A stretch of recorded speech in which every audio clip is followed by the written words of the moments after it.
Quand vous entendez le mot stoïque, qu'est-ce qui vous vient à l'esprit?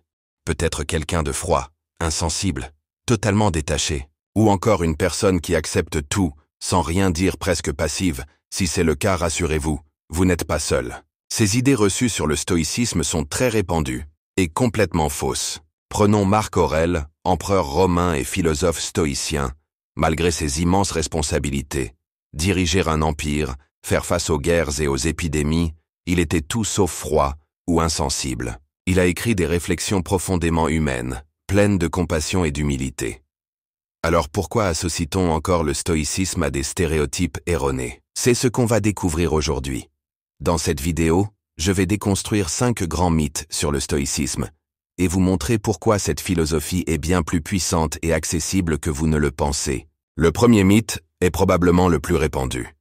Le stoïcisme consiste à ne pas ressentir d'émotions. Beaucoup de gens imaginent un stoïcien comme une personne figée, insensible, presque robotique. Mais c'est une mauvaise interprétation. En réalité, le stoïcisme ne demande pas de supprimer ses émotions. Il invite plutôt à les comprendre et à ne pas se laisser dominer par elles. Comme le dit Épictète, ce ne sont pas les événements qui nous troublent, mais les jugements que nous portons sur eux. Imaginez, vous recevez une critique au travail. Votre première réaction pourrait être la colère ou la frustration. Mais un stoïcien prendrait un instant pour réfléchir.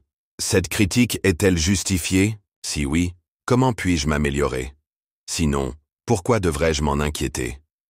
Cela ne veut pas dire qu'il n'éprouve pas de frustration, mais il choisit de ne pas s'y attacher. Le stoïcisme ne dit pas « ne ressentez rien ». Il dit « ressentez, mais ne vous laissez pas contrôler ». Nuance essentielle, non? Passons maintenant au deuxième mythe. Les stoïciens sont insensibles et individualistes. Ce stéréotype repose sur l'idée que le stoïcisme serait centré uniquement sur soi-même, sans considération pour les autres. Encore une fois, rien n'est plus éloigné de la vérité. Les stoïciens placent la vertu au cœur de leur philosophie, et parmi ces vertus figure la justice, c'est-à-dire le souci du bien commun. Marc Aurèle disait « Ce qui n'est pas bon pour la ruche ne l'est pas pour l'abeille ». En clair, nos actions doivent toujours servir l'intérêt collectif. Prenons Sénèque, un autre célèbre stoïcien. En tant que conseiller de l'empereur Néron, il prônait la clémence et la justice. Bien que ses efforts n'aient pas toujours porté leurs fruits, son engagement montre que le stoïcisme est profondément tourné vers les autres. Être stoïcien, c'est vivre en harmonie avec les autres, pas les ignorer.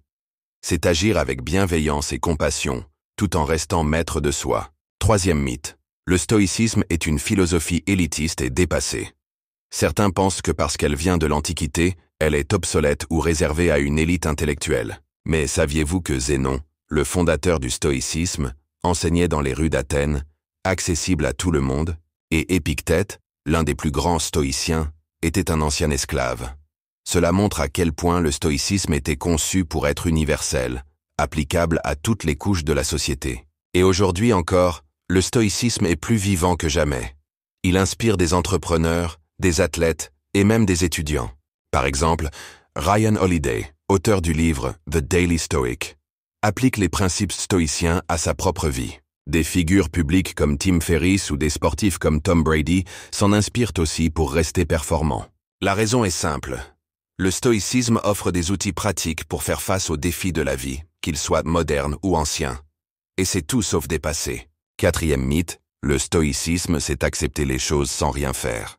Vous avez sûrement entendu des gens dire que les stoïciens prônent une forme de résignation, mais ce n'est pas le cas. Le stoïcisme repose sur une idée clé, la dichotomie du contrôle. Il y a des choses sur lesquelles vous avez du pouvoir, comme vos choix, vos actions, vos pensées, et des choses sur lesquelles vous n'en avez pas, comme les opinions des autres ou les événements extérieurs.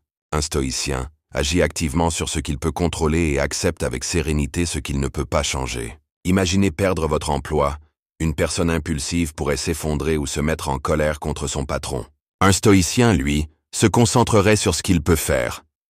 Mettre à jour son CV, chercher des offres, se former à de nouvelles compétences. L'idée n'est pas de rester passif, mais d'agir là où vous avez une influence. Le stoïcisme est tout sauf de la résignation.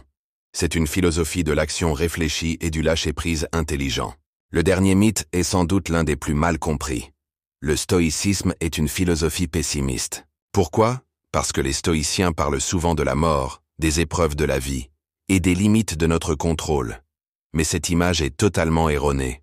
Les stoïciens n'étaient pas pessimistes, mais réalistes. Ils croyaient qu'en confrontant les aspects difficiles de la vie, comme l'incertitude, la douleur et même la mort, on pouvait mieux apprécier ce qu'on a. Ce n'est pas une obsession morbide, mais une invitation à vivre pleinement. Prenons un exemple concret, la préparation à l'adversité, ou ce que les stoïciens appelaient la préméditatio malorum. Cela consiste à imaginer ce qui pourrait mal tourner, non pas pour s'inquiéter inutilement, mais pour mieux s'y préparer. Cela vous rend plus résilient et moins surpris par les défis. Exemple. Imaginez que vous avez un grand discours à faire demain. Un stoïcien prendrait le temps de visualiser tout ce qui pourrait mal se passer. Un trou de mémoire, des questions difficiles, ou même un problème technique. En se préparant à ces éventualités, il se sentirait plus confiant, car il aurait déjà un plan pour y faire face. Le stoïcisme n'est pas pessimiste. Il invite simplement à regarder la vie telle qu'elle est, avec ses hauts et ses bas, pour mieux s'y adapter. Et cette lucidité nous permet d'être plus heureux et plus reconnaissants au quotidien. Alors, qu'avons-nous appris aujourd'hui? Le stoïcisme, loin des clichés qui l'entourent, est une philosophie vivante, accessible et profondément humaine. Il ne s'agit pas de supprimer ses émotions, mais de les comprendre et de les maîtriser. Il n'est pas insensible ni égoïste, mais ancré dans la justice et le bien commun. Ce n'est pas une philosophie élitiste ou dépassée, elle reste un guide pour affronter les défis modernes. Elle ne prône pas la passivité, mais une action réfléchie basée sur ce qui est réellement sous notre contrôle. Enfin, elle n'est pas pessimiste, mais réaliste et tournée vers une vie plus riche et plus consciente. Le stoïcisme, c'est bien plus qu'une philosophie antique. C'est un mode de vie, un guide pratique pour mieux naviguer dans les hauts et les bas de l'existence. Et vous? Quel mythe vous a le plus surpris? Lequel vous parle le plus dans votre propre vie? N'hésitez pas à partager vos réflexions dans les commentaires. En appliquant les principes stoïciens, nous pouvons non seulement mieux gérer nos émotions et nos réactions, mais aussi mieux vivre avec les autres et avec nous-mêmes. Chaque jour est une opportunité d'être un peu plus stoïque, un peu plus aligné avec nos valeurs et un peu plus en paix avec ce que nous ne pouvons pas changer. Ce n'est pas la durée de la vie qui compte, mais la manière dont on la vit. Sénèque. Alors, prenez un instant pour réfléchir. Quel pas, aussi petit soit-il, pouvez-vous faire aujourd'hui pour vivre selon ces principes?